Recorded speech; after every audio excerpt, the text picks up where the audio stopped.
this week to get your Trying to get input the laptop as both going in residents the and Emerald Room. as both businesses, residents, property owners of our community, to get your input on the parking difficulties that our community is having. If parking is affecting you, whether it's affecting your quality of life or it's affecting your business, and also to educate you on what we have learned thus far with the parking system, because we've learned a lot over the last couple months, and we have experts here today to talk about that with you. One, you're gonna look at me. Totally. You dove in. Jackie Smith is a DDA board of director, but she is also the owner of Candlewick Shop, and she is on our parking committee. And basically, she'll tell you she got involved because of parking, and she's learned a ton through this. Bob Bruner, oh, there you go. I knew I saw you come in. Bob Bruner is here today, our city manager, and he'll also talk about the city's goals and objectives for parking, what they have accomplished over the last few years as well. And then Brian Kramer, who is our parking committee chairperson, which the DDA did just form parking committee. He's here, and we will be forming an advisory committee of residents. So we do hope that anyone who is interested to let us know, because we do want to get residents' input on exactly how best to improve the system as a resident, because we can definitely give the city a lot of input in terms of how we can improve it for businesses. But I know I'm a resident, but I'm not a resident that is right up against the downtown area, so I couldn't tell you exactly how best, if you want a residential parking pass or do you not, and how that might impact you. So I'm going to turn it over in just a minute, but just a couple housekeeping notes. There was an agenda there on the table. We will try to stick to about a half-hour presentation and then a half-hour Q&A.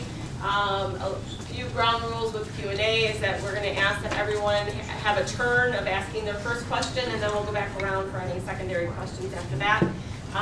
There is information on the table for contacts for the DDA as well as the city, as well as there's a survey on the table that we would really like your input, and that way you can give more personal information on there without always having to do it in front of everyone either. But we're going to be collecting that information and really consolidating it so we can give the information back to the community, but also back to council so that they can digest all of it.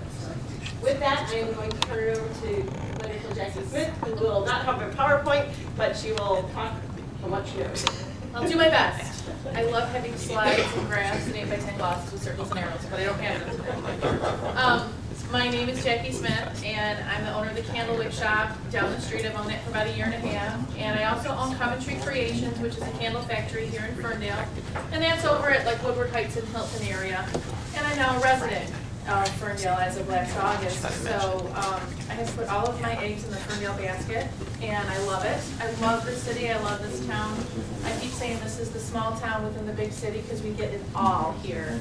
And the personality, the funkiness, and I just love it here. That's why when last fall I had clients canceling appointments and class attendees having to refund their money because they couldn't come and park at my business. I immediately went over to the DDA because I knew we had a problem and it needed to be solved. And I got there and I joined the parking committee, and I realized I might have joined the wrong committee because we can't do a lot. Our hands are tied in a lot of areas, but what we can do is collect information.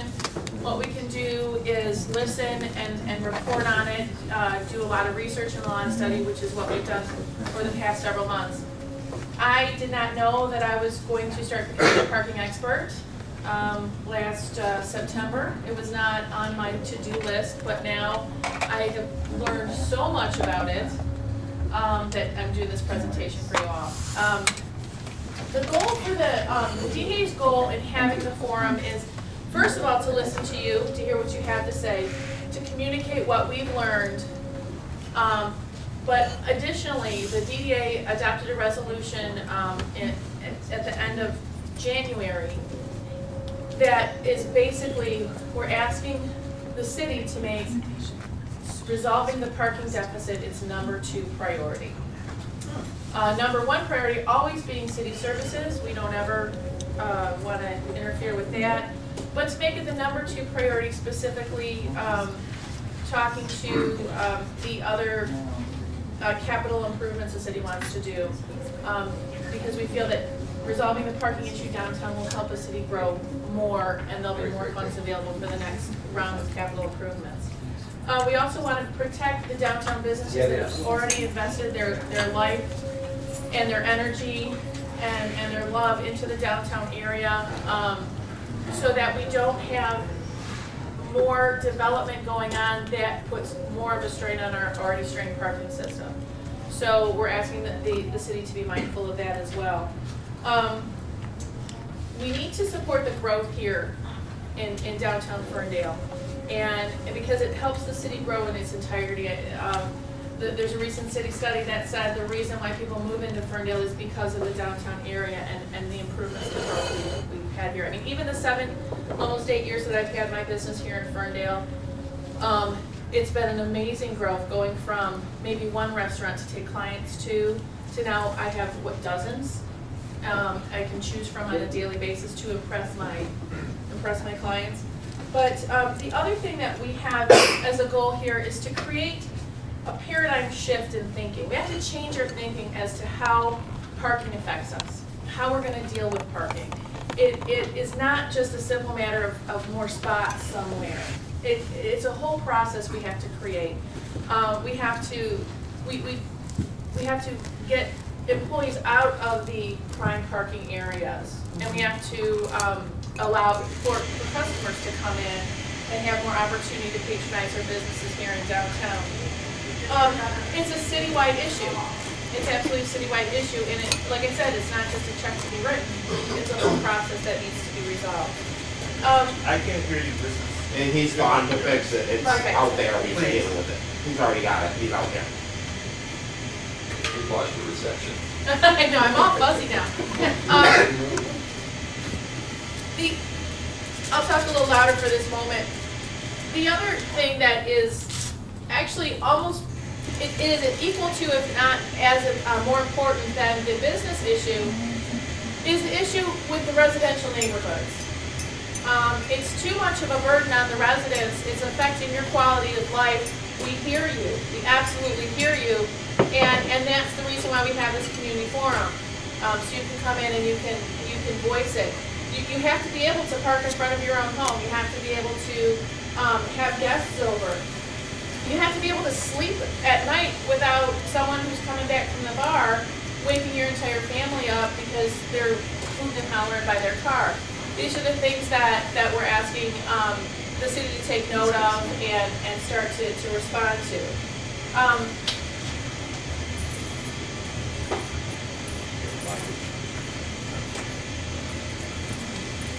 See, this is what happens when you have a really early morning meeting. Perfect. I want to talk about what a parking deficit means. There's been question as to do we really have a parking deficit, because people are going out there counting, saying, well, there's 20 spots available. We don't have a parking deficit. A parking deficit is not on Monday morning. A parking deficit is not on Tuesday evening. Parking deficit isn't even on really Sunday evening. The parking deficit is at prime time. And at prime time, when residents are coming home from work and patrons want to come out to the downtown area to shop and eat, get their hair done, etc., that's prime time. And if you don't have enough spots during prime time, then we can't grow. Anybody's business doesn't grow Monday morning, unless of course if you're in retail, shall we say. If you're dependent upon people coming into your store, your business doesn't grow on Monday morning. It grows on Friday afternoon. It grows on Friday night, when people are typically out shopping. And if you don't have enough parking spots for that growth, then you're really limited. You're really boxed in. You're really landlocked as to how much your business can do. And that's where we need to grow our parking, is for those times. So when residents who live here on